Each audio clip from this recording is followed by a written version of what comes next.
प्रतिपचंद्र लेखे व वर्धिष्णु विश्ववंदिता, प्रतिपचंद्र लेखे व वर्धिष्णु विश्ववंदिता, मुद्रा भद्राय राजते. या राजाच्या राजमुद्रेला वंदन करते आणि माझ्या भाषणास सुरुवात करते. धगधगतोय महाराष्ट्र, खदखदतोय महाराष्ट्र, उद्रेक होतोय मनात या महाराष्ट्राच्या. आणि या महाराष्ट्राच्या मनातून जर मराठा नावच काढून घेतलं तर काय उरतोय महाराष्ट्र. लक्षात ठेवा, मराठ्यांचे वाघ रस्त्यावर उतरले. अरे सरकार मायबाप, तू मराठ्यांच्या वाघाच्या जबड्यात हात घातलाय.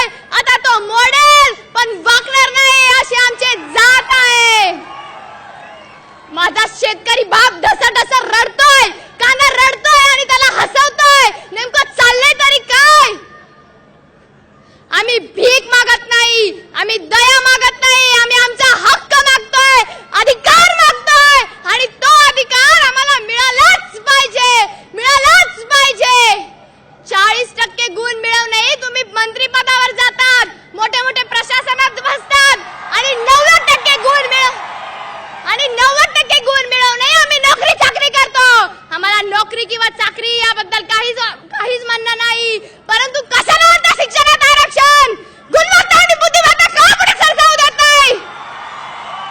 आरक्षण द्यायचंय ना तुम्हाला तर त्या शेतकऱ्याला द्या. रडताय तो जेव्हा आत्महत्या करतो तेव्हा या आया बहिणींचं उघड्याबोड का झालेलं कपाळ सांगतं की त्या काय सहन करताय.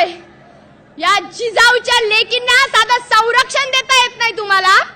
हे नराधम मुकट्याने गुन्हेगारी करून फिरताय. शिवरायांचं स्वराज्य काय होतं, इतिहासात शिकले नव्हते का राजाचं स्वराज्य. आठवत नाही का तुम्हाला.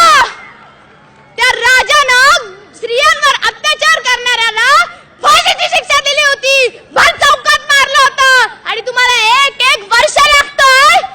नेमके नराधम लागतं तरी कोण तुमचे.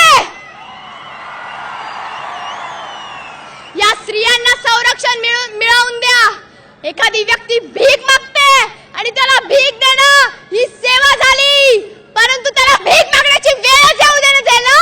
हे परिवर्तन झालं आणि हे परिवर्तन आम्हाला हवंय.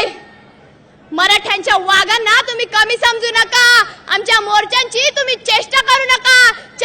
4-5 शिक्षणाचे सवलतीचे तुकडे देऊन किंवा एखादी स्वराज्य संस्थापक थांबून आम्हाला आरक्षण मिळेल, आम्हाला संरक्षण मिळेल अशा ग्वाही देत बसू नका. अरबी समुद्रात तुम्ही जलपूजन केलं, तुम्हाला असं वाटलं मराठी समाधानी बसतील. मुंबई भगवी केली, दिल्ली करायला वेळ लागणार नाही. सरकार मायबाप आज मुंबईवर धडाडी मारलीये, यानंतर दिल्लीवर जायला वेळ लागणार नाही. त्यामुळे मुकट्यानं आमच्या मागण्या मान्य करून द्या. त्याही सरसकट कोणत्याही तत्व किंवा कोणत्याही कायद्यामध्ये आणू देऊ नका. कारण डॉक्टर बाबासाहेब आंबेडकरांनी सांगितलंय समता बंधुता हीच घटनेत असली पाहिजे. मग कुठे समता, कुठे आम्हाला आरक्षण, कुठे आम्हाला संरक्षण. त्या कोबडीच्या श्रद्धाताईवर बलात्कार झाला, तिचे लचके तोडले गेले, तिच्या आबरूवर हात टाकला गेला, तरी माझं मायबाप सरकार शांत बसलंय. फडणवीस साहेब, या जागी आपल्या आईला, मुलीला, बहिणीला विचार करा. मग बघा कसं रक्त सळसळ करेल. पायाच्या नखापासून तर केसाच्या टोकापर्यंत आग गेली. आता मराठा भिडणारच. आणि लक्षात ठेवा, दिल्लीत गेल्यावर आम्ही वाहून नसणार आहे, हातात तलवारी असणार आहे. सरकार मायबाप मौन आहोत म्हणून गाऊन समजू नका. मराठ्यांचे वाघ आहोत, इतिहास साक्षी आहे, तलवार साक्षी आहे.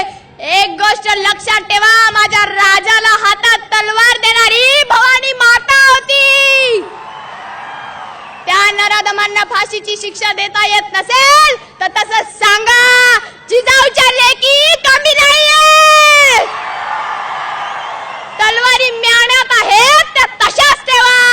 उगाच काढण्याचा प्रसंग येऊ देऊ नका. सरकार मायबाप, तुम्हाला मला उद्देश करण्याचा किंवा त्रास देण्याचा कुठलाही हेतू नाही. आणि सर्व जाती पंथातल्या व्यक्तींना सांगते, तुम्हालाही विरोध करण्याचा आमला कुठलाही हेतू नाही.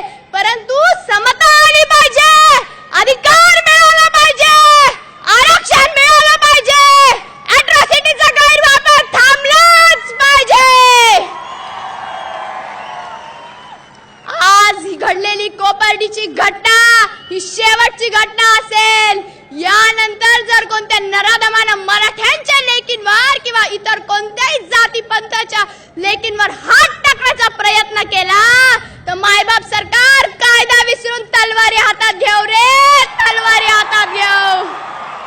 शेवटी जाता जाता एवढंच सांगेल, नका ठेवू वाईट नजरा या जिजाऊंच्या लेकीवर, नका ठेवू वाईट नजरा या जिजाऊंच्या लेकीवर. पेटून उठला महाराष्ट्र मराठ्यांच्या लेकीवर. सर्वांनी माझ्यासोबत शपथ घ्यायची आहे. आजपासून आम्ही कोणत्याही स्त्रीवर अत्याचार होऊ देणार नाही आणि झालाच तर त्या नराधमांना सोडणार नाही. या लढाईत आम्ही एकटे राहिलो तरी चालेल, पण हातातून भगवा मात्र सोडणार नाही. जय जिजाऊ, जय शिवराय. झी 24 तास रहा एक पाऊल पुढे.